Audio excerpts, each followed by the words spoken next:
We went to Masindi, which is a region in Uganda, and I asked a high court judge, is there a remand home nearby?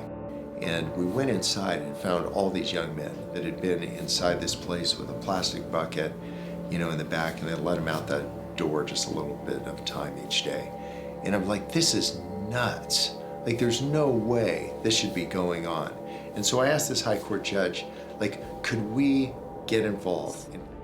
In Uganda, people accused of a crime remain imprisoned until their court cases can be judged. They may spend several years just waiting for their day in court on what is called remand. Some of them are innocent.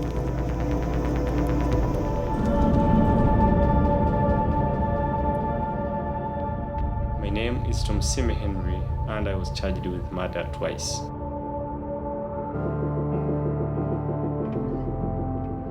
I was arrested not knowing why they were arresting me.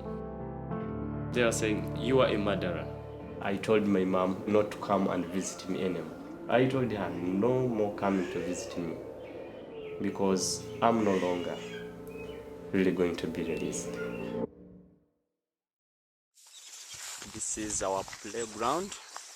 These are goalposts. A few months after Bob Goff's visit, he met Jim and told him about the kids on remand at Ahungu. We are the ones. Soon after, in January of 2010, Jim, along with a small team of lawyers, flew to Uganda.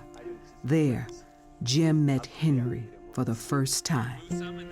Jim and the other lawyers spent a week at Ahungu preparing cases for the 21 juvenile inmates for trial, including both murder cases against Henry.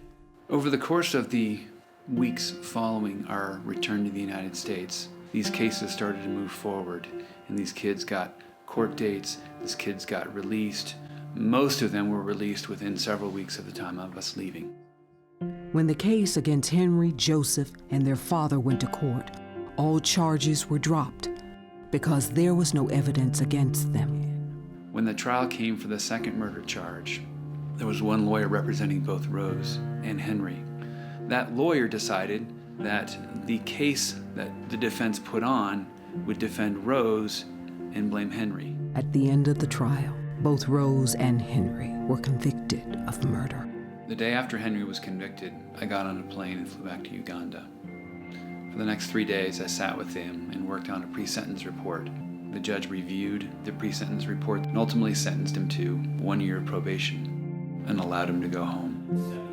In March of 2013, I was given special permission by the Chief Justice of Uganda to actually represent Henry in court. And we're going to be heading over to the court in a few minutes, but we're going to do one last practice round. What we're looking for is a complete exoneration of him. Can't see you. Yeah, push the camera button so I can see your face. So we got the ruling from the court. The court decided that the conviction was in violation of the Constitution, and therefore it has been quashed and nullified. It's over. You won. Praise be to God.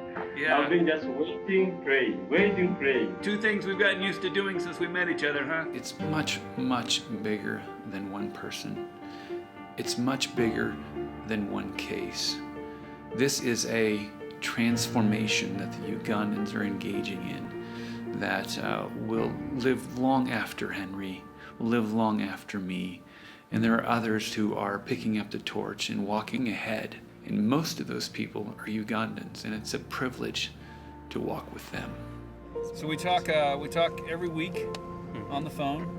Yeah. We call each other. It used to be every Tuesday, and then it changed to Thursdays and different times. But every single week. And how do we end our calls before we hang up? Yeah, we say I love you to each other, and we mean it.